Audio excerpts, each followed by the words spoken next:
guys can have Imran. I'm gonna spotlight you. And then, yeah, so Imran, welcome. Thank you so much for being here with us. We're actually so excited to have you here. And I won't say too much about your introduction, but I know that I'm reading your book, Feelability, and it's been so good because it talks so much about what resonates with us in this space, which is really about going back into the space of feeling ourselves and avoiding the measurabilities. But I'll let you take us into that. So maybe we start with an introduction. Yeah, thanks for having me here. Yeah. So first of all, I'm a doctor by profession, but then something happened along the way, and I started looking at the digital world and how basically that can be used to improve healthcare, and became like a health tech entrepreneur.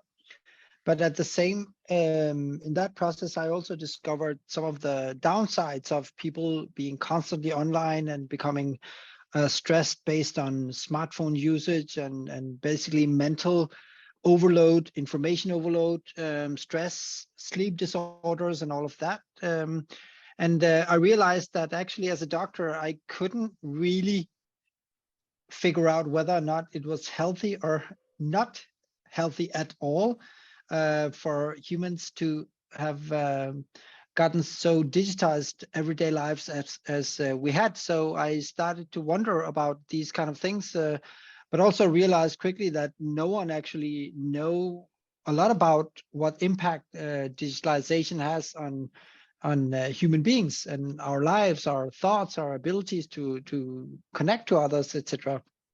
So that became like a topic of interest, and I started looking deeper into it, and actually went as far as to write a book about it in 2017, where I raised the question around whether or not this was healthy for us, and it became, as the title says, offline.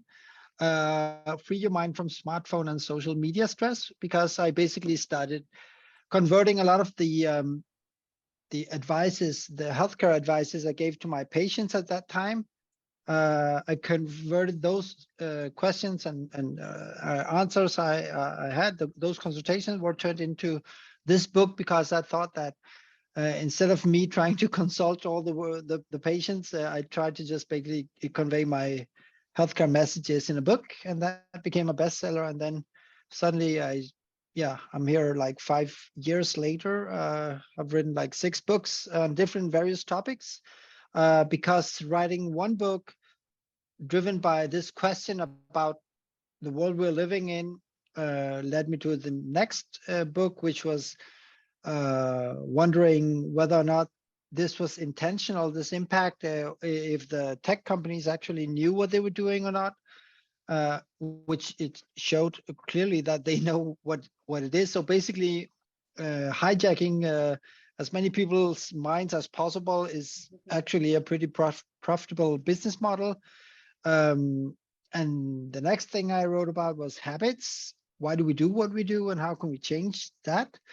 And ultimately, next book came in the midst of the Corona crisis, where I started questioning what happens to humans who can't socialize with other humans, and at the same times have to like digitize their everyday lives to an extent where it gets like a hyper digitalization, as we experienced during Corona crisis. So that became feelability, which was my way of diving into how the ability to feel actually is something that we have missed out on in the process, where we basically lost the ability to um, feel ourselves, to basically we lost touch with life, as I write in this book, and how we can get that back. So it's about emotional intelligence, most of all, and also mindset, as the topic is today. So that's some of the things I'm interested in. And yeah, half a year ago, I joined a health tech company called Linus, where I got the privilege to work together with Farah. Um, and that has also led to a lot of interesting discussions I mean, next to business, we also constantly come up with discuss. I mean, whenever we have meetings, they always end up among the stars and with some really interesting topics. So Particularly yeah, the soul, right, Imran? We're always yeah, trying to identify the soul. yeah. At least the thought of souls is important. Yeah. But I think you've been on a really cool journey, and I think the more I read your book, the more I see how closely your universe resonates with my universe and our way of thinking in this space as well, and I guess all humans' universe. And I think when you look at the plethora of books that you have written, the topics that you have dived into, and now when you stand behind all this knowledge and you see so many human beings struggling with stress and anxiety and that continuous feeling of being overwhelmed, and we could see that we're overwhelmed, we can feel that we're stressed, we can see that we're creating habits that are not good for us. Why do we Hmm. keep doing it, and why is it so hard to do something else about it? Yeah, so that's a really good question. I mean, knowing what's right to do and doing what's good for you are basically fundamentally two different things. Um, so I think one of the biggest issues here, and it's a good question, and that's also a lot of the things or the question that really um, puzzled me the most when I finalized my med school and came out, and I was really, now go out and save the world and heal the patients and all of that. But I quickly realized that me telling people what to do and them actually succeeding in doing what's good for them were completely different. One of the biggest issues we have in healthcare all over the globe, it's not the lack of knowledge. People know what's good for them. It's actually the ability to act upon that knowledge. So Mm, it's the behavior part that's the biggest issue, which I normally basically just describe as the difference between knowing and doing. And the problem is that doctors are mainly taught knowledge and to work with knowledge, but basically don't know anything about behavior, about consciousness, about habits, about how to make people actually change their behavior. So that led me to that conclusion, which was a bit disappointing, that probably I hadn't made such a big difference in people's lives as I may think I had, mm, because people don't change their behavior when they're sitting next to the doctor. That's where they just nod and say, do you? Yeah. When I ask people, okay, so this is the diagnose, this is the treatment, do you understand? They say, yeah, I understand. But then they're left to themselves and their habits and go back and do what they normally do, because that's what made them visit me initially, right? yeah.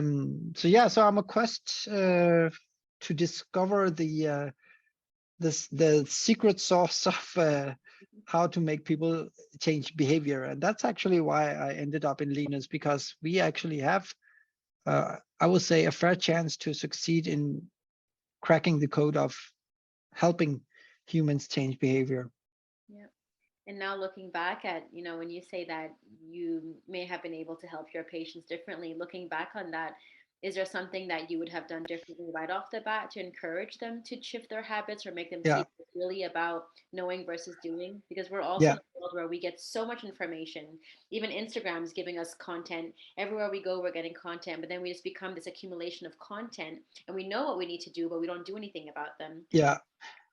So I quickly realized that you can't help others. What you can do, you can help others help themselves. Mm, So it's about conveying knowledge, but it has to be actionable, it has to be relevant, it has to be personalized. Otherwise, people will just nod, and just nodding creates like a sensation of, yeah, oh yeah, I get that, I know that. But actually succeeding in it is a completely different beast. It's like um, so there was once a survey made, a scientific study. It was a scientific study where they looked at law students who just started the semester, and they took two groups. One that had to like uh, like put a goal for their studies and how well they would perform, and they had to stand in front of others and say out loud, this is what I want to accomplish. And then the other group, they just had to make the goal, but don't have to they didn't have to express it out loud in front of others. So how many of you think, raising hands, uh, was which group performed the best, group one or group two? What do you think? The group that had to express their goals out loud in front of others, or the group two who just had to create the goal and didn't have to express it out loud? Who do you think succeeded the most? Group one or group two? That would be the logical conclusion, right? Because saying something out loud would create some kind of accountability, and then you would have to like stick to that accountability, and that will help you in the process. Actually, it was group two.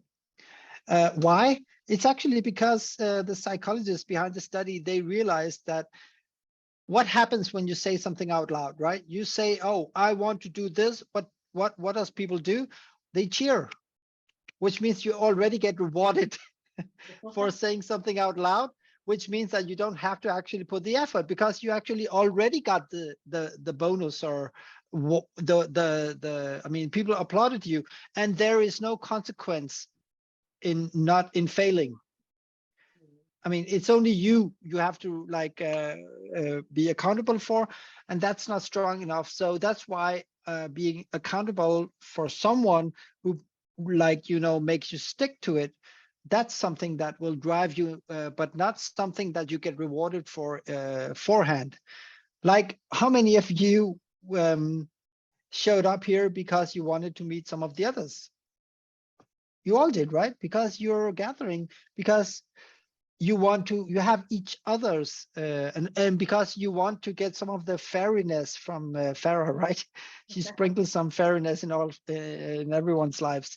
So the important lesson here is people don't remember other people, they remember how others people make them feel.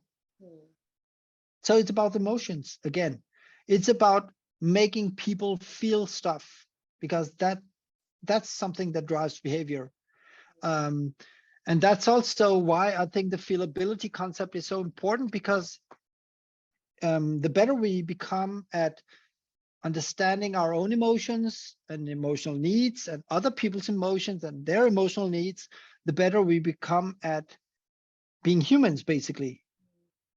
And I think we're a little bit lost in what humans are. We think that we are conscious, tolerant, intelligent creatures who now and then fails, where the where the real human being actually is the human being who is emotionally driven, habit driven, impulse driven, irrational, not that tolerant, but now and then we succeed in thinking.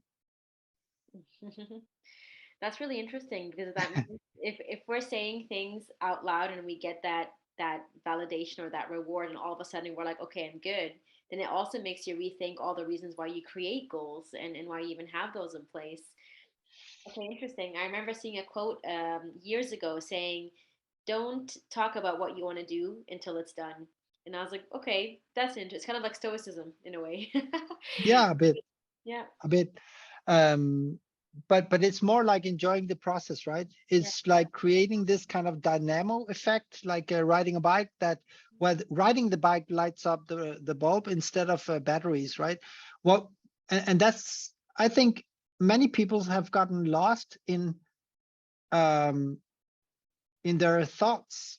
And one of the things I realized quickly writing this book is that the thoughts about who we are as humans mm, and the feeling of who we are as humans are two different things. yeah, I mean, think about the thought of who you are. That's like, okay, am I good enough? How rich do I want to become? How much money do I want to make? And how many am I popular enough? How many people are going to buy my book? How many lectures do I get? how many likes do I get on social media? How many people are going to attend the mastermind class today? Or I mean, do they think I'm good enough? Do I provide value enough? Right? That's the thought of who we are. But then you're basically just like thinking and overthinking, and there's no limits for how many thoughts and how much worrying you can get in your head. And then let's just switch to what it feels being you right now. Um, do you feel good with the place you are? Yeah, it's cozy. It looks nice. You're in your home. It's filled with stuff that you chose to put there, which means it's something that makes you comfortable. You're sitting in a comfortable couch. If not, then you can change it to sit in somewhere else. Um, you're spending time on people who make you interested. Okay, that's you chose to be here. So basically, this is about if you live your life on how it feels, then you don't have to make so many choices. I understand it's not something you can do all the time because obviously you have to think ahead to make money, to pay your rent, to all that. But if it's only the chase for money, the chase for the things you imagine, then you spend so much of your time basically on stuff that you can't feel because you can't eat money. No. You can't. I mean, and the interesting thing here is that if you ask people to close your eyes, okay, let's do that small exercise. Close your eyes and think about what matters the most to you for 10 seconds.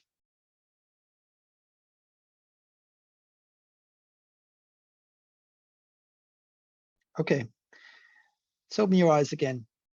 How many of you thought about your smartphone? No one did. How many thought about your colleagues or your work or what you're going to buy or what you're going to eat or what you're going to, traveling? You didn't. You most likely thought about humans that mean something for you, family, relatives, your spouse, your boyfriend, your sisters, your brothers. I mean, people, or maybe even a dog. I don't know, but the things that matters the most to us is something that affects us emotionally. So why is it that we, with closed eyes, we know what's important? With our eyes open, we spend so much time swiping, looking, clicking, talking to our phones, uh, chasing money to buy products, traveling, buying stuff. That's like the difference between the thought filled life and the thought driven life and the life that could be driven by what feels good. It would be a lot easier to live that way. Um, And so that's some of, yeah. does that mean, because when we take that vision into context, which of course is always intriguing and interesting, does that mean that we will then prioritize the way we live our days differently when we're following more the sense of feelability? Is that what it becomes about? No Yeah, longer doing things that we don't really feel like doing, but rather yeah, always prioritizing what means the most to us. yeah, I'm just trying to understand your I if when you take all that you say into context, what is the day to day? How does the day to day yeah, change for us? How does life change for us? yeah. So that's actually the topic for my next book. So let's test out some of the hypotheses that I'm going to put in it. Okay, so the next book I am thinking about writing is called Deep Living. Okay, we have heard about the concept deep work, like, oh, focus on your everything, avoid distraction, and just focus deep work, like getting deep so you can get the most out of your work. But actually, work is something you do to earn money, and also, of course, also to do something you can like put your efforts into, so you can like grow from, develop people, all that. But you're not working all the time. Work is not life. Life is what, I mean, some people, they work to get a living, some people live to get a job. But I would say why don't we optimize our life for two things: to make it easier to live and to make it better to live. And those two things are important because I would say many people, they struggle. If you look at how people live today, the two most important things that we see is that people are getting stressed and they're getting depressed. So it's about avoiding stress, which is like the mental overload that we get by living, the amount of choices we have to make, the feeling of being exhausted because we spend our brain on, going through so much information overload everywhere, and at the same time we do not get that kind of emotional rewarding that we need. Like, we don't have enough time with people that we want to be spend time with. We don't maybe spend time enough with activities that are like, filling us with energy. So we have to decrease the cognitive load and improve the emotional impact that we choose ourselves. So that's the two thing. I think that a modern life with the challenges we have from the digital world, from the marketization that we all suffer from, that you're not humans, you're consumers. So go out and consume, right? Um, and also the constant chase for not feeling good enough because the thoughts are driving us. So some of the things that I'm going to look into with my new book, hopefully it'll come out in a year or so, but let me just, so it's basically based on this thought that every single cell in our body is changed more or less, like I read that somewhere, like between 3 and 4 months of time. So every single cell in the body, maybe to give or take the stem cells, they're probably there all the time, but more or less most of our cells in our body are changed so that um, in a period of like 3 or 4 months, you're not you completely change into something else because all of your cells undergo this kind of metamorphosis, so to say. And I thought when I read that, why not use that as like a frame where we every third month make a choice about how we want to live? And do we have other things in our everyday life that changes more or less every third month? We do. The seasons. So you have like winter, you have autumn, you have spring, you have summer. So why not use those seasons as a way to optimize for these two things? In this coming season, let's say this is winter is coming. Um, how do we make sure that we optimize for cognitive, that we don't get, overloaded cognitive? How do we make sure that we are stimulated emotionally? And there are a couple of things that are universal in every human being's lives. Um, the spaces we live in. Okay. How do you make sure that now in the next 3 months, when you're going to stay in your houses, your rooms, how do you make sure that you're going to spend more time at house, because now you can't go that much outside because it's bad weather? So how do you make sure that the surroundings where you are, they appeal to you, they make it good for you? We have this Danish concept called hygge, which is like coziness, or make it make, how do you make sure that the spaces you're going to spend time in help you reach that goal, so it feels better and it doesn't create stress? And one of the things is that to basically keep things in order. There was also a scientific study made that where people have to spend time in a cluttered office space. That was one group, and the other group had to spend time in a very orderly space where everything was fine and everything was in order. After that half an hour they have spent in those two different environments, They went out and they had two choices. They had to choose between donation. They had to donate a size of their own choice. And then they had to choose between a healthy snack, an apple, or like a chocolate bar. People spending time in the cluttered office space, they chose to donate less and eat the chocolate bar more than the group in the orderly space office space. Why? Because you want you get like the world around you affects the world inside you. So if you're a place where it's orderly and everything is in order and it's fine, it's something that's uh, like, you know, it activates the ordered part of you, the moral part of you. uh, Whereas if you're entering somewhere that's completely cluttered, you don't mind if things, you know, like just, you know, lie there, here and there. And you don't even mind if you uh, take care of your mental health as well. So that's one place to start working with the spaces you are in. Make sure it's clean, make sure it's comfortable, make sure it's something that makes you feel good. Like, for instance, Haldora's pillows, right? They're comfortable. They make you feel good, right? And you probably, I guess you probably have, if we look around in your room where you are sitting right now, there are more pillows, right? They're lying over here and there because you love pillows. They make you feel good. Think about what if people remove the pillows from your office, from your bedroom or where you are right now. That would affect your mental state.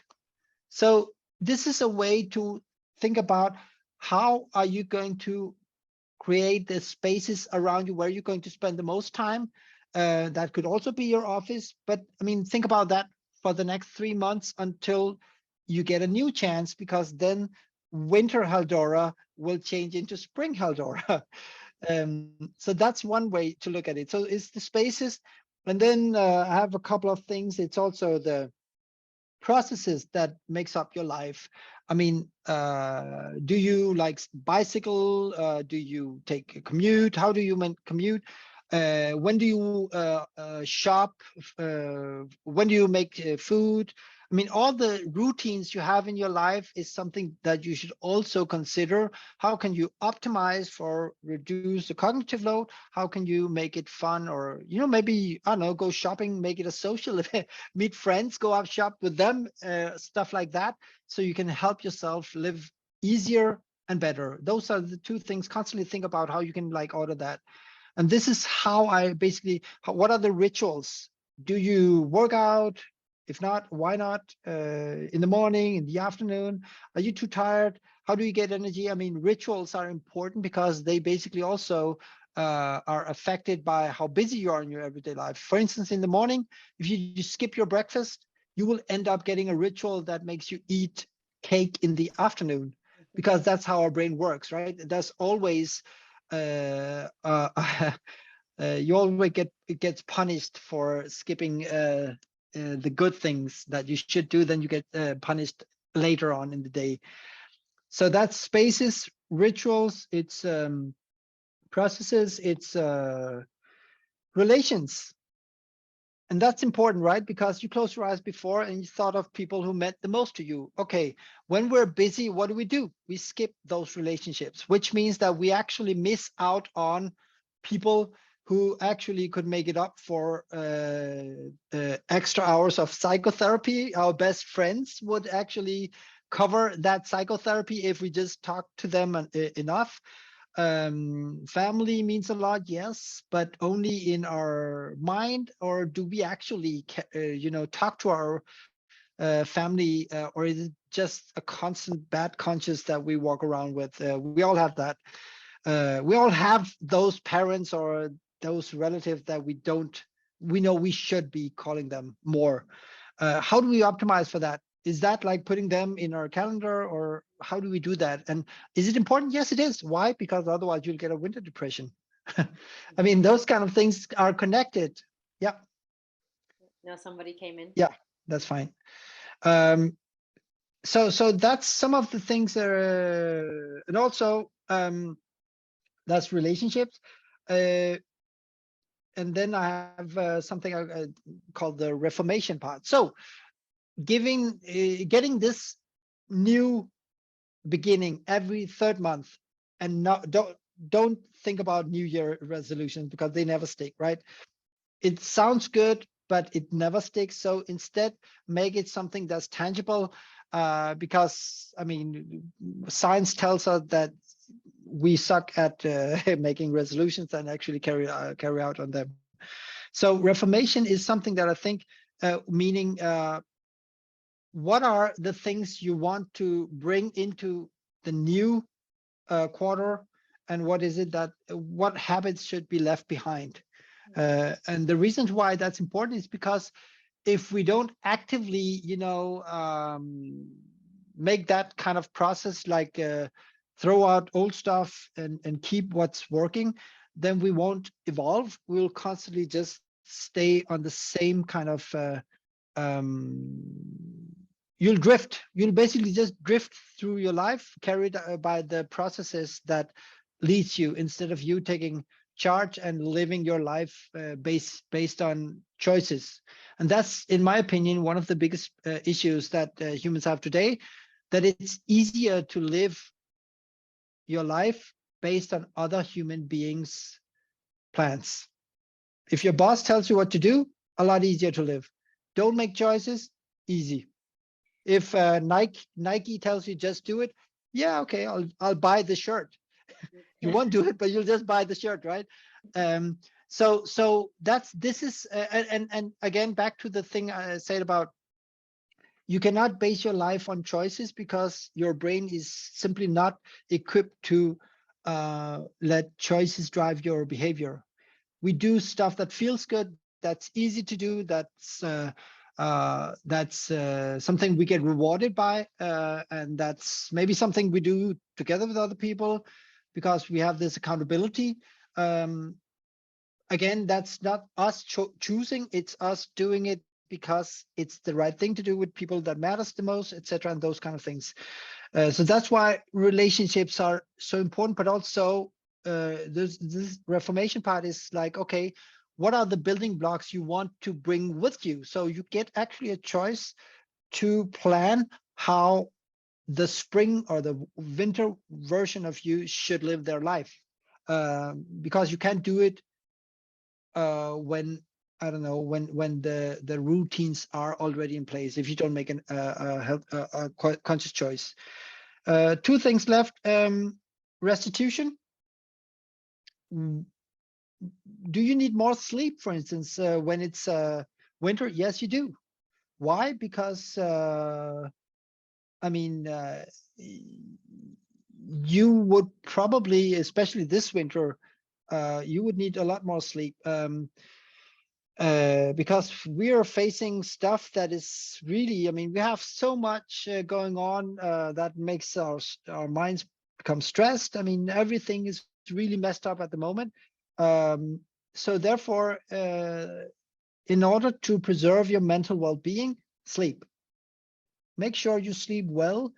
Make sure you sleep long enough, deep enough. So that's an important thing. Basically, I think a lot of the problems we face in these years, especially the mental illnesses, is because people don't sleep as much as they should, as good as they should, and for as long as they should. And that's something you can do something about. That's why restitution has its own, and also that's of course sleeping, but also during the day, make sure you have enough breaks. Um, and breaks are important for many reasons, but one of the most important reasons is because um, there's no such thing as a free lunch, and that also is clear when you look at brain gasoline or brain power, so to say. And to show that, I can just quickly, could you enable screen sharing, Farah? I'll just want to show you one small picture. Uh, all yours. Yeah. Cool. Yeah. So why would we preserve the brain power? Okay, so that's a new concept. You have a brain power, and that can run completely low, and then your brain waves. Think about it as yellow brains. So how do you? Why is it important to preserve your brain power? Well, it's because the last thing I think that we all should be optimizing for is the ability to reflect. Reflections. Most of your life is based on reactions. You wake up because the alarm clock wakes you up, right? You do what you do in the morning. Why? Because you tend to do it. That's the habits, right? You go on the workplace, or I don't know, you do whatever you do all the time. Why? Because it's something that's easy to do. It's something that works for you. And that's why a lot of our lives is basically just driven by reactions, habits, impulses, up to maybe 90, 95%, which is good if the habits are good, if the reactions are chosen of are helping you. But if the habits are not good, if the reactions are not helping you, if you don't if your routines are battling your well-being, if you are thinking too much and can't stop thinking, then that's why you need to focus on being able to use reflections. The ability to reflect Mm. is not something you can take for granted. And that's also where people like the stoicism, the stoicists, that makes sense because they have simple rules of life.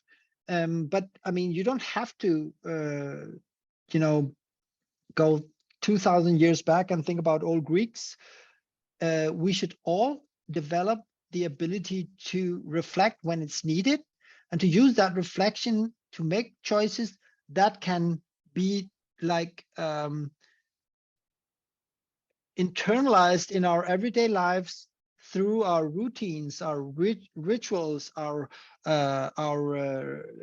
spaces we live in, the relationships that we live, so that our choices actually live their life when we're not controlling what's being done. So it's basically about programming your autopilot. Yeah.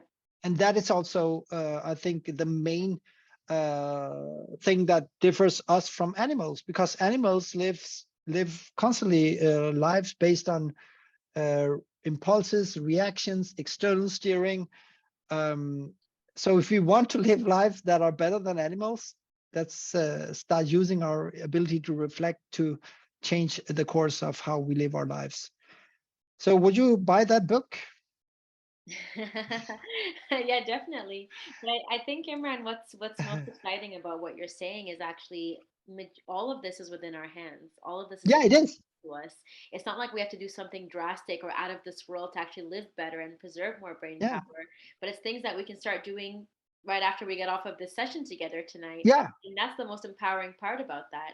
Is it, of course, it's always difficult to create habits because you got to stick to them a little bit. But what would you say about that in terms of really Yeah, taking the step to make, reprogram your autopilot into a way that serves you? yeah. So the main driver for a habit is our emotions.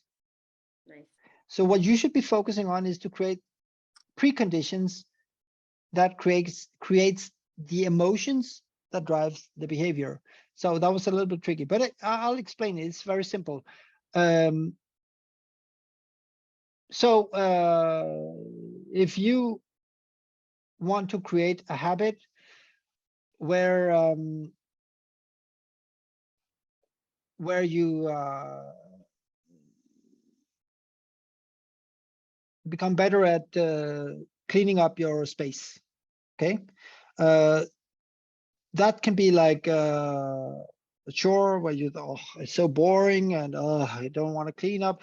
If you have to do something that's really boring and really troublesome and really something that can drain your brain energy, how would you create a habit around that? Well, you can top it by putting emotions into it. So anyone of you who can come up with suggestion of how you can put emotions into the mix.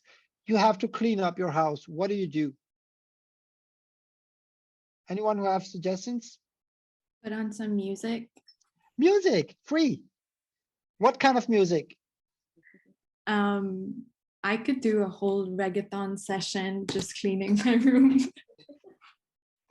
I mean, look, that was so easy. A brilliant suggestion, right? And other things that you can it's about, again, it's easy to understand. Again, it's about the feelability, right? So the ability to feel is also to feel what's needed to feel. So yes, you have to put your brain energy into cleaning up your room. Well, you need to sugarcoat it with something that feels good. What feels good? Music. Or invite a friend over and have hey, let's do a group cleaning. Let's do it like this. You come over, help me clean my room, I go over to you and we clean your room, right? That would be like a no-brainer. A social cleaning, that's like a whole new startup, right? uh, no, but I mean, those things are it's about making it easier and making it better. And again, the best way to avoid cleaning is to basically make sure that it never gets cluttered. So clean a little bit every day. That's again some of the things. Um, because what we do normally, what we do is we close our eyes and just push away the cleaning because so boring, right? If you just cleaned up like 5 minutes a day, it would take like 10 minutes Yeah. once a week. But this is how we live our life. What do we say when we get to the cleaning part? Oh, I'll do it on Monday. I'll do it on Sunday. I'll do it in the weekend.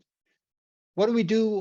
So if you want to start exercising, you have a New Year resolution that you really made and you really wanted to stick on, then 1st of January arrives. What do we say to ourselves? When do we start? Tomorrow. Or even better, on Monday. And what do we say on Monday? Next Monday. Oh, I didn't mean this Monday, right? So this is how humans use our thoughts. We basically find excuses that can make us feel better with our inability to actually change our behavior. There's always a good or a bad excuse for behavior that weren't carried out in the actual world. But hey, it's completely normal because you're humans. It's really interesting to tie that reward function to creating new habits. So, so one of the mission behind the simplified retail model is to slow the world down. And the reason why we're trying to slow the world down is to actually create more space for reflection and more space to do things more consciously and step away from it altogether. But Yeah, one thing that I constantly hear from the SRM alumni and the extended community beyond the people present here today is they feel guilty when they want to relax. They feel guilty when they need to chill out a little bit. They need to feel like their day is full of to-dos and productivity. And so yeah, over the last year, from launching this platform, one take that my team and I took is that no matter how we build this platform, we're never going to have urgency. We're never going to have tight timelines. We're just going to flow and take it slow no matter what. And a year and a half later, we built so much and accomplished so much. And then looking back, we were like, well, we were never stressed and we were never rushed. So is it mm, actually a myth that you have to struggle to grow, you have to suffer to make things happen, you have to feel the stress to feel like you're making progress? What is that all about, and how do we debunk that? yeah. So let me guess, you guys really felt good about what you did in the last year. It felt the process was awesome. You felt good. You wanted to do it because you weren't stressed. You weren't stressing each other. You basically agreed on not being stressed, which actually removed the stress, right? So you basically created a paradigm or a foundation about this is how we're going to build it. And slowly you built it, right? So Yeah. the process was cool. You could have done exactly the same by constantly pressing for, oh, we don't have enough subscribers. We need more market. I mean, stressing each other. Yeah. That's the difference between being driven by thoughts and being driven by emotions. Right. So that's exactly what's wrong with the world today, that we are thinking humans that have forgotten how to feel. So what I think, and that's not to say we don't need thoughts.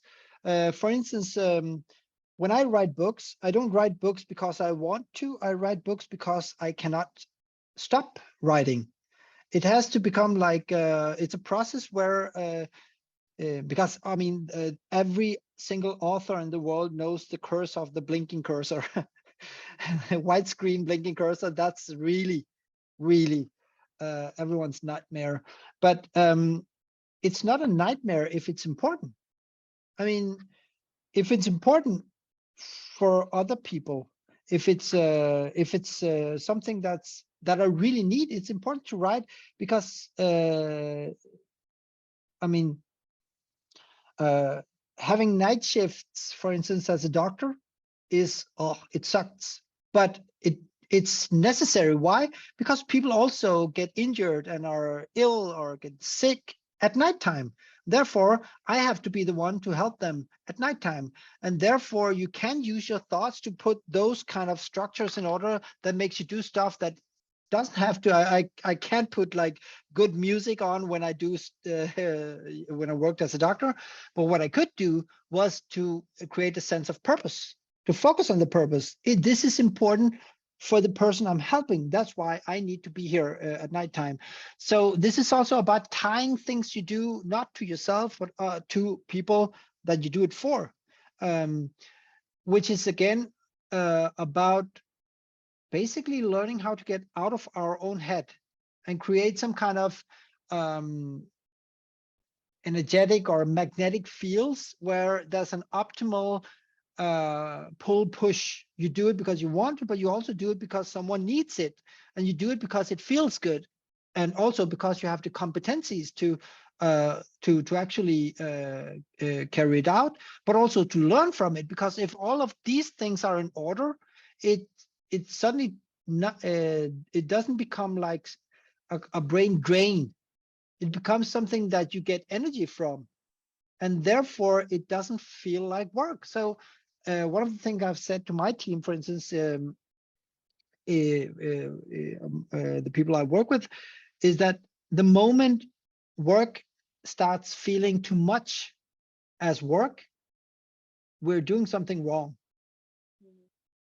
Either we're taking the music out of the mix, we're taking the mutual dependency out of the mix, we're elevating the demands without increasing the purpose or the meaning, or we are not providing enough clarity, we're not making it easier or better.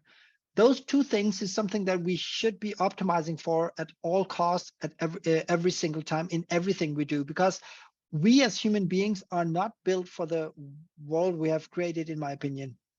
Yeah, yeah, definitely. And Imran, how do you see the difference between challenging yourself for growth? And of course, we need to be challenged and come out of our comfort zone to feel that growth, Yeah, stressing ourselves and taking that as an avenue that we're growing and evolving. How do you see the differences? Because yeah, that's something that we learned about today.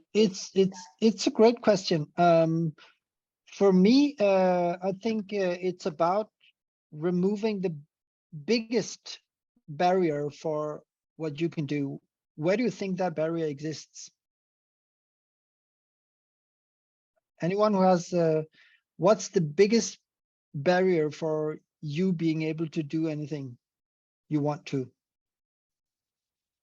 Anyone who has a suggestion? Perhaps our minds. In your own mind. And maybe, and that's interesting because maybe that thought, the no you're hearing in your mind, is not your own voice. It's maybe your parents' voice that has been like echoing throughout your life, telling you that's not for you. You're not good enough. You shouldn't be doing this. Girls can't do that. No, you shouldn't. I mean, those voices that we hear in our head, that limits us, they're only true if we act upon them.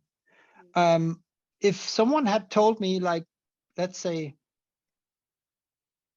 15 years ago, 10 years ago, that 10 years later you will have written 6 books, appeared on like 600 stages in 4 years, lead the health innovation in one of the most promising health tech startups, and you know, have left the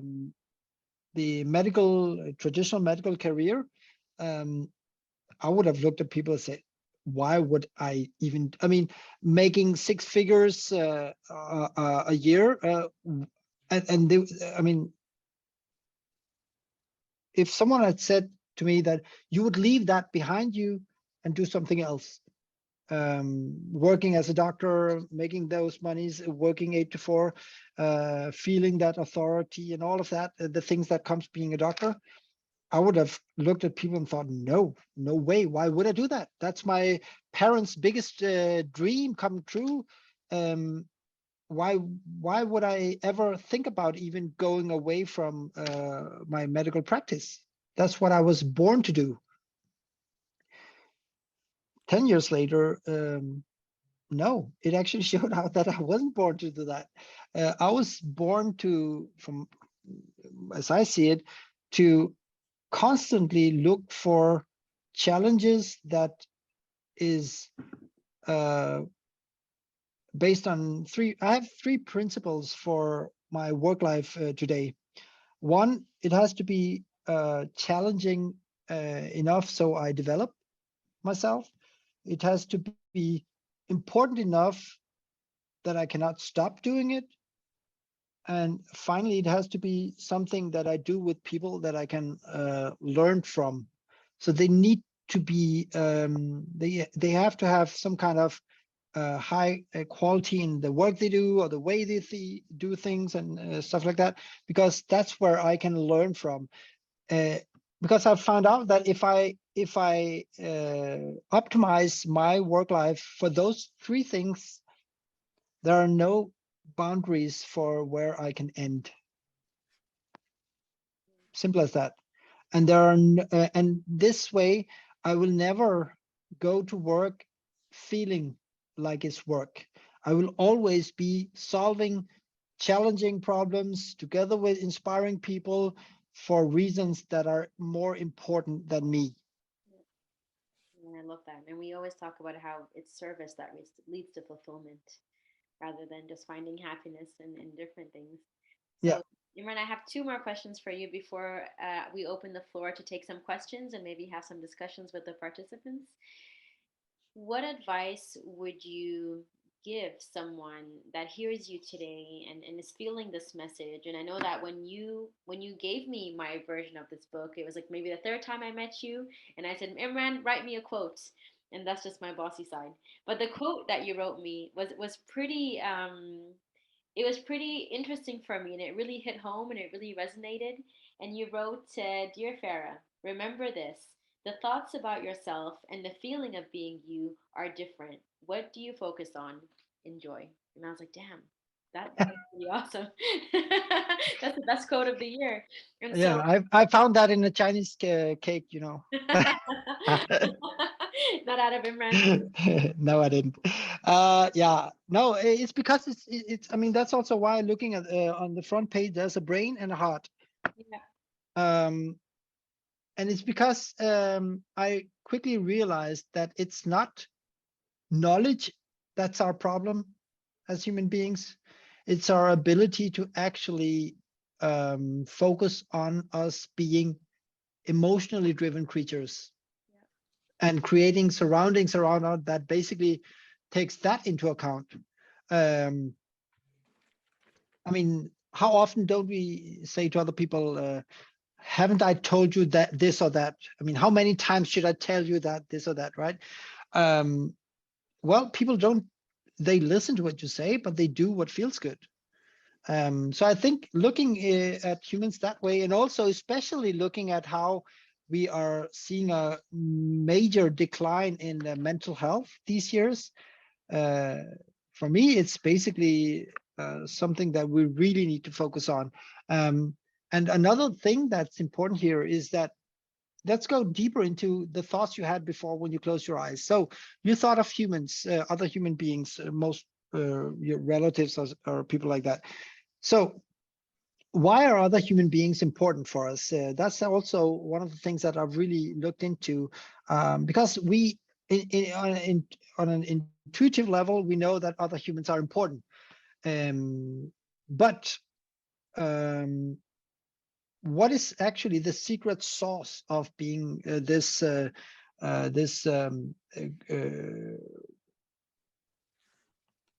kind of creatures, that is social creatures, so to say?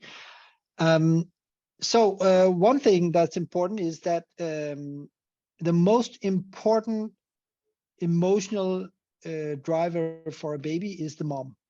We know that. The connection, the emotional bond between a baby and the mom, especially because why is that so? It's because the mom is the foundation for survival for the kid, for the baby, which means that from the get-go, from the second we open our eyes, our brain becomes wired to connect to other people, because other people are the key to our survival. And one thought I had pretty early in the process of writing this book is that how come we are born 100% dependent on other human beings? That's the foundational part. Then why do we create life conditions that aim for 100% independency? Financial, economical independence. You have to, be able to stand on your own legs. I mean, that wasn't your brain to start with, because you can't. So this means basically that when you grow, you actually need other people, and you need them not because you want to. It's not a want to thing, it's a need to thing. It's a necessity. And looking at some other studies about life quality, we quickly discover that one of the things we know from the lifelong study that's been carried out for 80 years for at least 8 years with from Harvard University is that there's one thing that makes people happy and healthier, and that's actually close and deep relationships. But the interesting part of that is that these relationships that they look into are prioritized in four different hierarchies. So the fourth most important relationship in your life is your kids. If you have kids, that's the kids. They're on top four. So the third most important relationship in your life, that's your spouse. So the person you married, or your boyfriend, whatever, that's the third most important thing.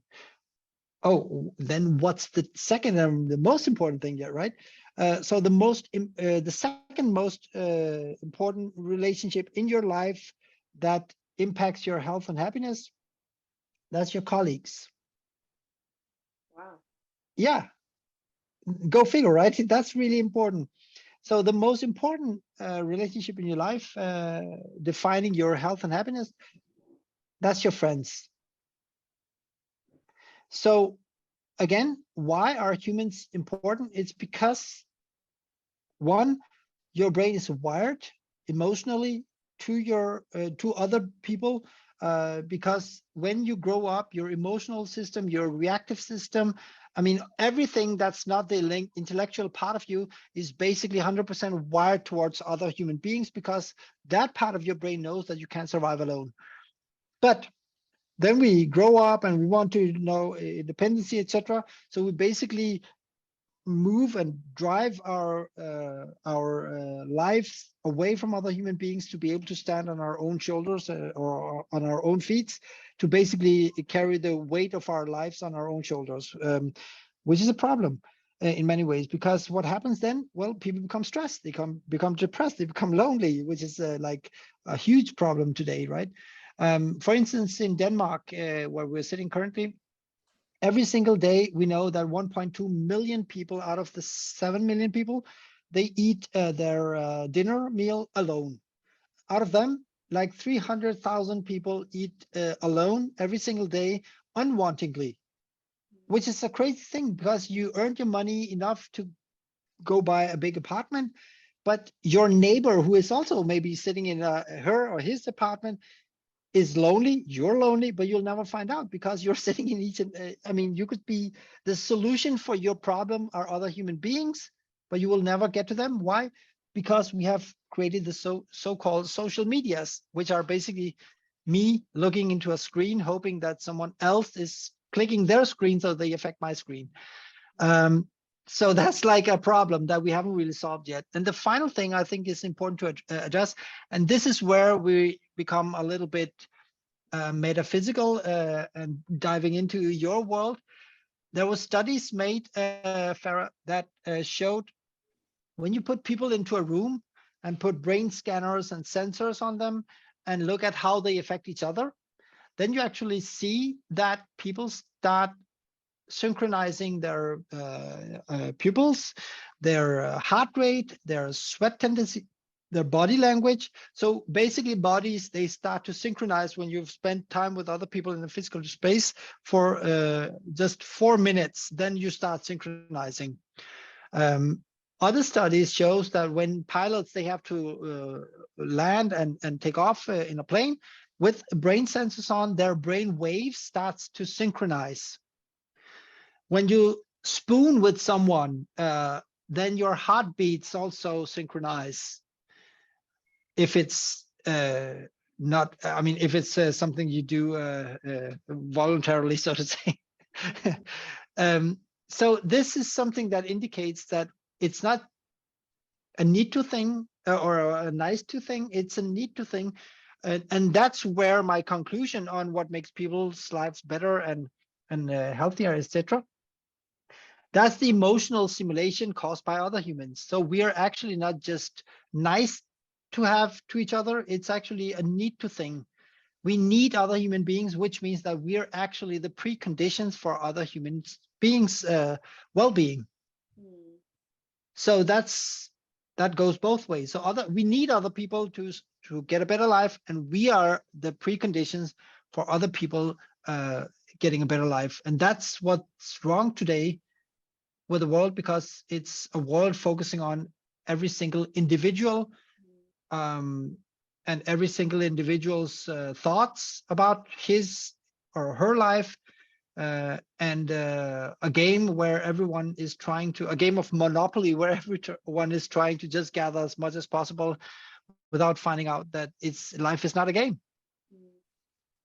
It really stuck with me when you told me that in our first couple of days of meeting, when you said we're all trying to be independent, but we're actually social creatures. Then it's a game Yeah, changer because when you look around you, you see someone jogging by, give them a high five.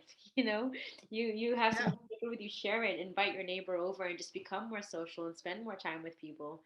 So, Imran, if you were to challenge everybody here for the next week to take their first step towards feelability from thinkability, what is one practice that they can do to put into play and just start to come into this world? yeah. Well, it's it's about prioritizing, not based on what's important, but what feels good. Mm, I mean, think about, what do you like to do? Um, who do you like to do things with? Um, and it's about combining these things with what you do and why you do it. It's about creating some kind of I talk sometimes, I talk about this ratio. You have the demands that you have to do, but for every demand you have to like sugarcoat it with stuff that's nice to do. Like we talked about before, cleaning up, play some music, go out and, I don't know, sit and work, have some music, or also find the purpose. And yeah, I know a lot of people, they don't have purpose in what they do exactly, but you can still find meaning because you might be doing something because you want to earn money so you can go and buy something or do something together with someone, you can always find a purpose or a meaning with what you do, but make sure what you do doesn't stop with your own world. Basically learn how to get out of your own head. I mean, do stuff that where you forget yourself. I think that's one of the biggest problems we have. We spend too much time on in thinking about ourselves. And forgetting yourself watching Netflix is not the answer, but forgetting yourself doing something that feels good together with people you want to spend time with, those are some of the mechanisms that you should be putting into place, because the more you do that, the higher the chances are for you getting into what we call the flow state, which is the optimal state between resource demanding and emotionally rewarding activities, where you basically work or do stuff that doesn't feel like working or doing something that's difficult. Right. So Does it that's make sense? It's about doing stuff that has this balance between I want to do it because it's rewarding, and I can do it because I have the competencies, and I want to do it, want to continue doing it because it's important. and it's so simple. Just prioritize what feels good and the things you'd Yeah, like to do. Find a way to make them feel good and yeah. elevate that experience. And that's the head of brand and communication speaking. True that. No. Okay, and then final question before we open the doors. And I see you feeling yourself through life. I'm around you most days. I see you going in and out of meetings. I see you hosting talks around the country. You're on TV, you're on radios, you're on podcasts. How does Imran slow down and upkeep fillability and all that? Yeah, it doesn't feel like work. Yeah. It's always something for someone for a purpose, which is more important than Imran. Um, it's about the context. It's about the reframing, or when I, for instance, when I go on a stage, and there are like 300 or 500 people sitting there, they might be sitting to a lecture, but I'm actually just attending a group consultation. I mean, it's just me talking to 500 people about preventive measures against mental to ensure mental well-being, and that kind of context creates like, hey, it's important. These 500 people, I have the access to these 500 people right now. I mean, how many doctors get to talk to 500 people at a time and actually get paid to do that? Um, and get applauded on stage. I mean, how many doctors actually get applauded to go on stage to tell people they should live their life differently, right? It's not that many, and I really see this as a privilege, also because writing books and doing the things I do, conveying messages like this, for instance, I know this is important. Why? Because this could help you live an easier life and a better life. Uh, and that's why I do it. So for me, it's important to do stuff um, that's important, as I said. But when do I wind down? Well, I do it when I, for instance, play paddle. Paddle tennis is my thing, right? That's where I forget myself. Is where I do stuff that's challenging. Together with, it's a social sport. And having the brain I have before, in many years ago, I was on the national team in martial arts. So I have this competitive brain. So I need to find things that like um, stimulates my brain in the way it needs to be stimulated. I hate running, boring. Playing music wouldn't help, and nature wouldn't help. It has to be competitive. It has to be something that resonates with me. So therefore, yeah, that's what I would say is the thing that makes me, shut down the brain. And also, obviously, spend time with my kids, because then I'm a father, and that's more important than me being me, And also basically. sitting outside our office eating ice cream always. No, no, no, no. Again, reframing. That's not eating ice cream. It's mental Always well-being. finding Imran eating out ice cream outside. Yeah, no. I'm just ensuring mental well-being. But actually, it's pretty comforting because if the doctor is eating ice cream, you know you're good to go. You can have all the ice So cream you want. I have a saying. It's not a okay. So I have a saying. It's not a problem if you do something X, Y, Z. It's a problem if you can't stop doing it. That's true. So if you saw me eating ice cream and I couldn't stop eating ice cream, that would be a problem, right? That's true. But thank you so much for all this wisdom. I think I would love to open the floor to whoever has some questions or anything you guys want to share. As usual, I'm patient because I know at some point someone will open their mic. So the floor is yours. The doctor is in.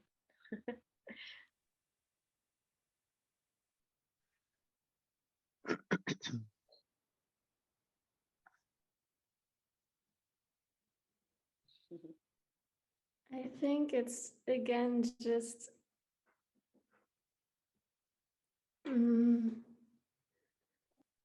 like, wait, is my microphone on? Can you hear Yeah, me? we can hear you. Okay. You're good. I think it's again just, I don't know, that our brains often think that we as a person are scared about certain things in our lives. And actually, at the end of the day, you're not your thoughts. And it's always so super easy to say because then suddenly you're in situations and it's just completely terrifying to do something. But then, even though you cannot like be done with the huge thing, whatever you want to do in one day, it's just like it helps me a lot at the moment because I'm having a huge thing I want to do. To always think like, no, it's okay. I'm just gonna return to the work that doesn't feel like work, and it's only my brain and maybe like some people's opinions or also my parents' opinions or whatever, that I like resonate with like subconsciously. So I think it's like it's me and everything is impossible, but actually it is. And even though it's scary, it's like good to be reminded of it because Yeah. you create your Uh, own habits. And if your habit is to think like, this is not me, I can do this, then you're moving forward. And I was yeah. that very successful the last week, but yeah. Oh, congratulations. Good. Yeah. So one thing I forgot to say is yeah. So the biggest barrier is the one we have in our minds, right? But what is the answer to that? Well, it's basically to let the world. I mean, if you say you can't do this, well, try it. See what happens. Maybe you can't. What if you could? What if you could, and you're actually just holding yourself back, right?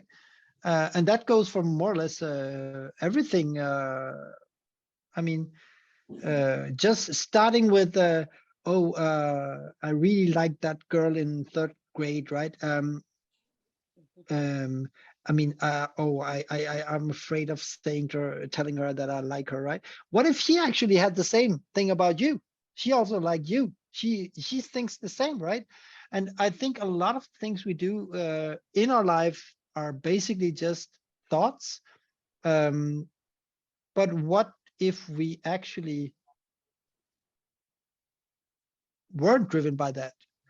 And there's actually some interesting things that I would also put in my book, because how can you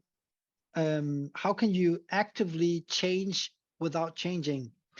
Um, how can you become another person? Well, actors do this all the time, right? They just put a mask on and then boom, then they're this person, then they're this person, then they're that person. So there, it is actually able or it's possible for people to change. How can we use that? Well, another survey research was made with kids, small kids, who were told to do some kind of boring tasks. And then the researchers, there were three groups. The researchers told them that they had to motivate themselves. First group had to motivate themselves by talking about themselves in third person. So come on, you can do this, Imran. Come on, you like talking to themselves like that, or just talking about themselves in third person. And the second group should talk about themselves like, come on, you can do it, like in first person. And the third group, they got to choose between. The girls could choose to wear a mask, like the Dora the Explorer, outfit, and the boys could take like a Batman mask on, and then they could motivate themselves by saying, come on, Batman, you can do it. And the least motivated group was the one that talked about themselves, like come on, you can do it. And then it was like people talking about themselves in third person. And the best performing group was the one who acquired Batman skills by imagining them being Batman. What does that mean? Well, again, it means that if you basically just become an idol, what would Farah do? What would Narina do? Or what would other people around you that you think, oh, they're so cool? Why didn't I say that? Or why didn't I do that? Think about basically just doing what they would have done. Then you always have someone to have your hand and push you forward, and instead of stopping you from taking that step, right? And again, the thing here is that when you do it and you succeed, you gain so much confidence than you would have from staying safe. And it's basically just your brain protecting you from doing stuff that you simply wouldn't be able to do, right? I actually try to use this in my upbringing. I have a kid who's like 11 years old. We once went to swim in a swimming hall, you know, this big swimming pool in a big building. And then he jumped from 1 meter, and he did that. That was fun. Then he just went up to 3 meter, and he jumped from there. Then he went up to the 5 meter. And standing there, I was just, I mean, I don't even dare to jump from 3 meters, but I didn't say anything. So he went up to 5 meter and stood there. And I said, yeah, just do it. And then he jumped. And then he came to me, you know, I said, I'm so proud of you. You know why? No, because now you're a boy who can jump from 5 meters. And this is something that's also about the story about yourself, because we're all telling ourselves stories about what we can do and what we can't do. But those voices we tell us these stories with are not always our own voices. These are the voices of the world around us. The boss we have, the friends we have that we compare ourselves with, our parents, our, I mean, our insecurity. But if we just do things, find out, then you'll find out what your boundaries are. But if you don't try, you'll never find out. Yeah, that's a good point. I have like a motivational song, and I always sing it when I have to like do it, because I work as a content creator, and sometimes I feel like very stupid for it, and also as a yoga teacher, but none of these things are like my true purpose. So What is your true purpose then? my true or like the thing that doesn't feel like work at all is singer, songwriter. I produce my own music, and it's freaking fucking scary because I'm sitting at my laptop and I'm doing like everything. And I feel like I can be so judged for it because I play the piano, I do the drums, everything. Then I put my song on it, like my voice on it, and my lyrics, and then I edit it. And then I'm just like, oh my goodness, I could be like judged in every possible way with it. But I'm always. No, but that's a beautiful example of the thoughts about who you are and the emotions or the feeling of who you are when you play music. So there's the thinker Narina, and then there's the musician Narina. And one way to differ between these two, would you do it without getting paid? Would you play music without getting paid? Yeah, you would. Why? Because it makes you feel good. It provides control. It's something that's like constantly evolving.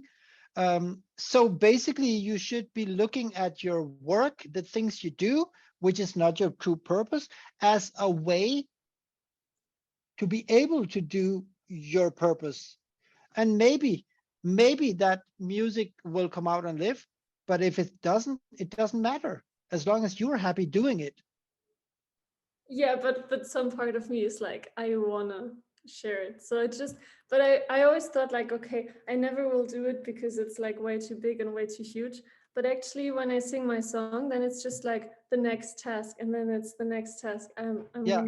So in my free time, first I play like, I don't know, the drums, then I play the piano, and then suddenly there's lyrics, and then you edit it, and it's like, Okay. then the last step probably, I hope I'm not there yet, but I No, hope no, no. last step is But like the easiest, to just put it on Spotify, and then I'm just like no, probably don't. So you first of all, okay, let me just ask one thing. How many of you in here would love to hear Narina's song next time?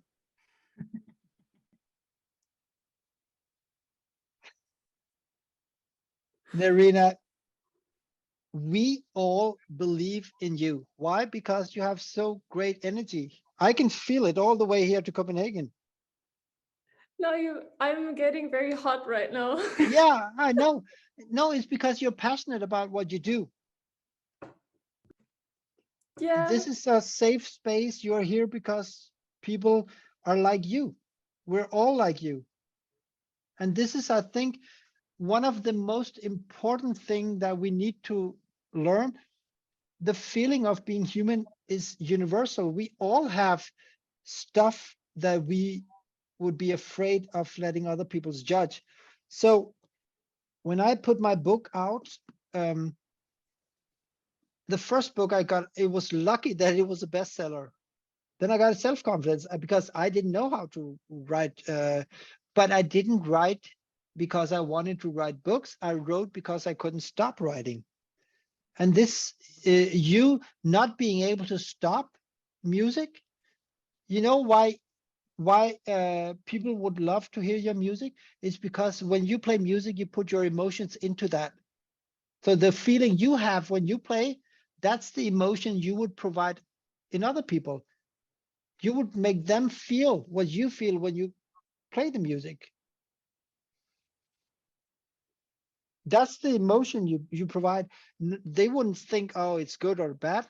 No, they would feel what you're feeling when you write it. So that's how you should think about it. If your music can provide emotions to you, it can also help other people.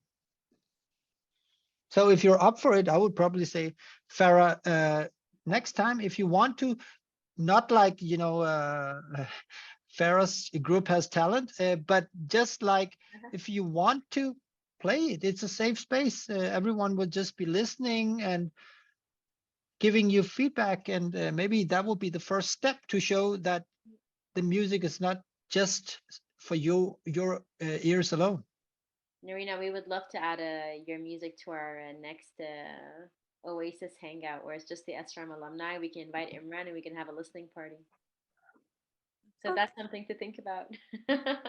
Let's see. I'm gonna say just yes, because when I think about it, I probably say It's a yes, so it's on. I will send you a date and then you say okay, and then we're good to go. okay, cool. Amazing. Yeah, amazing. Great. Sam, I see you have your hand up. Go for it. Yeah, sorry. Forgive me for being late to the call. I'm really sad. I missed a whole chunk of it. I'll have to catch up. But just on the bit that I heard, Imran, it was so interesting. And Narina, maybe this will help. It's something a friend of mine said to me about the feeling around fear. And it's something I'm working on myself. And she said fear, it taps into the same emotions as excitement. And I think, okay, that's, in my opinion, that's separate from the fight or flight response. Like if you're faced with a vicious animal or something, I think that fear is valid. But I think she's talking about fear like what you're feeling now about exposing something so precious and vulnerable of yourself. And actually, we all have those moments, right? We all have those things that we are afraid to like allow the world in to see, whether it's a business or writing or music or whatever that looks like. And the way she helped me just kind of reframe my own fears was, next time you feel that, just stop and shift your mind going, I'm not afraid, I'm excited, and sort of help to rewire your brain into a different thought pattern, which takes time, right? Because the brain's always trying to go down the easiest route because it's, energy and plastic and whatever. But yeah, maybe when you start getting hot and flustered and that fear creeps in, just go, I'm not afraid, I'm excited. And to be honest, I think with some of the music that's out there at the moment, we could do with a little bit more emotion. So yeah, that was just, I wanted to share that. I don't know if that's, Imran, you're the expert, so, but that was just something that helped. No, I mean, I'm not an expert. I'm just a human being curious. You guys are experts on what makes you guys feel good. I'm just maybe putting some words into the mix that we should all become better at trying to be who we feel like instead of who we think others want us to be. I mean, you're the best version of you because you are you. There's only one of you. Yeah, I love that. I mean, there's no one else like you. You are the only person like you in the world. Go out and be good at that. Amen. Any other questions for Imran? Going once. Where are you? Just let me get where are people sitting? It's just curiosity. Yeah. Yes. Yeah. Where are you sitting? I'm in Vienna. Vienna. Narina. Dark Vienna. Dark Vienna. Narina, where are you? Vienna? Yeah. I'm in Mallorca, Spain. Oh, I just visited Mallorca this summer. Yeah, that was cool. Great. Haldor, where are you at? In Iceland. Iceland. Nice. Elizabeth? In Chicago, another side of the world. It's so sunny. Jennifer? Yes. Where are you at? Michigan. Michigan. Arabella? West Germany. West Germany. Sam, where are you now?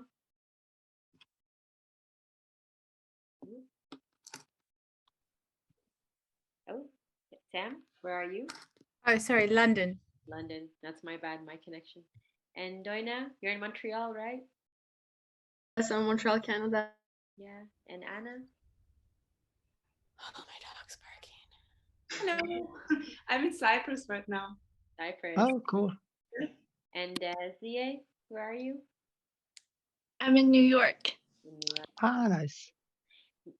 Great. Before we invite, yeah, go for it. I have a question. Yeah, please. Actually.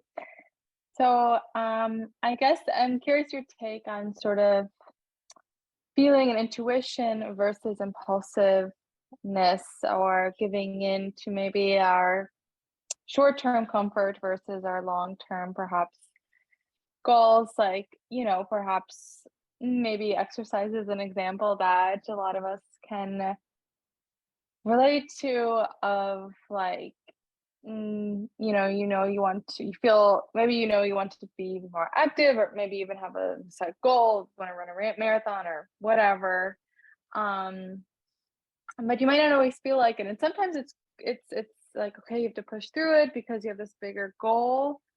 However, sometimes you're literally too exhausted, and we also know that overexerting ourselves, pushing ourselves too far, can then have detrimental health effects. So it's like, and it's physical example, but I think we also see that with work, and I'm thinking about, okay, should I push through this, or is my body telling me something that this isn't right, and then I maybe shouldn't do it? Like, I guess I kind of sometimes struggle with that. Yeah. So I initially, of course, I told a lot of my patients that, oh, it's important to work out because of this or that. But I quickly discovered that many of these people, they were, getting stressed by looking at their watches, because now I have to go 10,000 steps and I'm running this fast, etc., which basically was their brain not shutting down doing workout, but more being active, constantly focusing on analyzing, etc. So I would say that you shouldn't be working out for your body. You should work out to basically forget what's in your brain. and do stuff that feels good, as I said before, meaning that when you work out, don't do it like, mechanic stuff like a machine, because then you will do it when you can. But then if you get like too tired or whatever you might be, you will not get that emotional rewarding, which is, in my opinion, some of the most important things that we should be optimizing for doing workout. It should feel good as well, not just the thing about health, because I see many people treat their bodies like they were machines. You need to get in shape. Why? Oh, because then my heart and my body will become better, etc. But that's actually not sustainable in the long term if you only do it for that purpose, because then you don't get enough of that fun you need, or the joy you need, or the social things you need, right? So I would more say that if you're tired, listen to your body and exercise, but maybe change the different kind of exercises. Sometimes you do it because it's shutting down your brain, de-stressing, like reducing the cognitive load.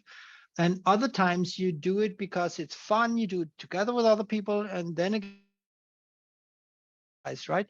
Nature walk is also just an exercise, but where we know that there is also something that really opens up your senses and help forgetting. So I would use exercise for different purposes, but don't see it as another burden on top of everything else. Yeah, and I had a follow-up question with that, of also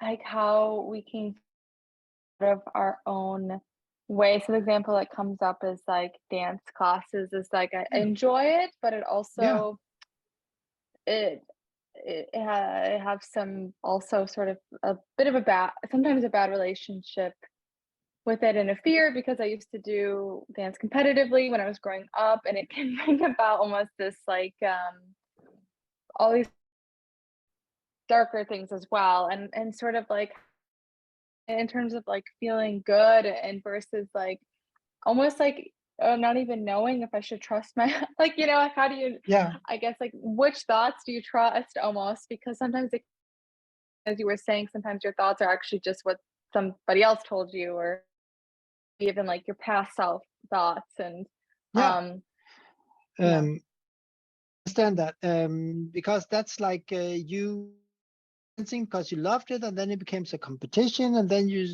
maybe ended up hating it because you had to do it for other reasons, where the goal became important than the process, right? And that's again being conscious, because now what you have to do, you don't have a goal anymore. There's no burden. You can just enjoy what you do. I think it's about being conscious about your dancing, but you don't have to.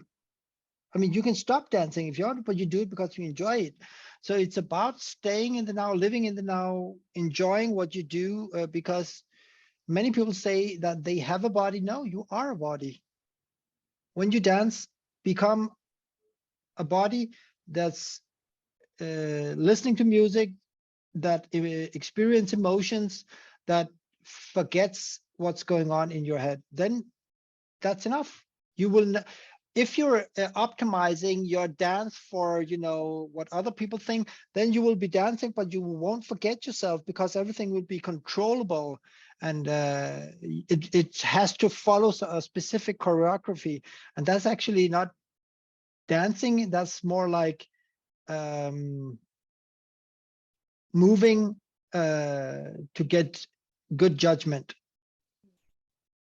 right, So the it's free hard to dancing, unlearn that after so many unlearn, years. exactly.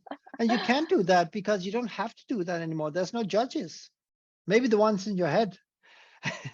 but I mean, go out and dance with other people, or dance with the people who can't dance, because then you'll have to just, you can't get top grades if you dance with someone who can't dance. Yeah. Cool. Thank you. Thank you, Elizabeth, for the question. We are running out of time, so I would love to A, take a selfie with everybody so we can honor this moment, and then B, invite Dr. Imran into how we sign off every session together. So maybe first we do the selfie so we can leave afterwards blissful. So get ready to do your, whatever face you want to put forward. I'm going to count to 3. 1, 2, 3. All right. Thank you. Now, Imran, at the end of each and every session, whether it's in this Slow Mastermind or in our Elite Masterclass, we always sign off by taking a deep breath together. And even though it's digital, we can feel the bliss. So we just ask that everybody put their microphone on, and that way we can feel in that vibe. And then I will just invite everybody to get comfortable and close their eyes, and I will very briefly lead you into this breath. So I'll do it with you. So take a deep breath in and make it the most rejuvenating breath you've taken today. And hold it at the top for a few moments, maybe even take more air in.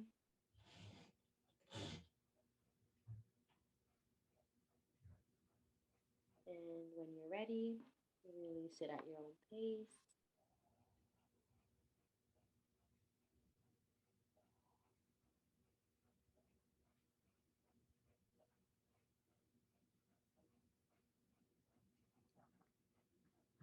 And when you're good, open your eyes. Always feels good, never fails. But Imran, thank you so much for being here. Such a good talk, so much to take away from, and so much to start practicing, into prioritizing, to doing only what feels good. And whatever doesn't feel good, make it feel good. Find a way to make it feel good. Feelability, feelability, feelability. Can you say that 3 times in a row? But thank you so much for being with us. We hope that you come back and see us again soon, and we will definitely keep you posted on Narina's listening party. Yeah. Thank you so much again. Thank Just you so much. for, yeah. Yeah. Be good at being you. Thanks, you too. Thanks. See you. Thank Bye-bye. Thank you. Have a nice day.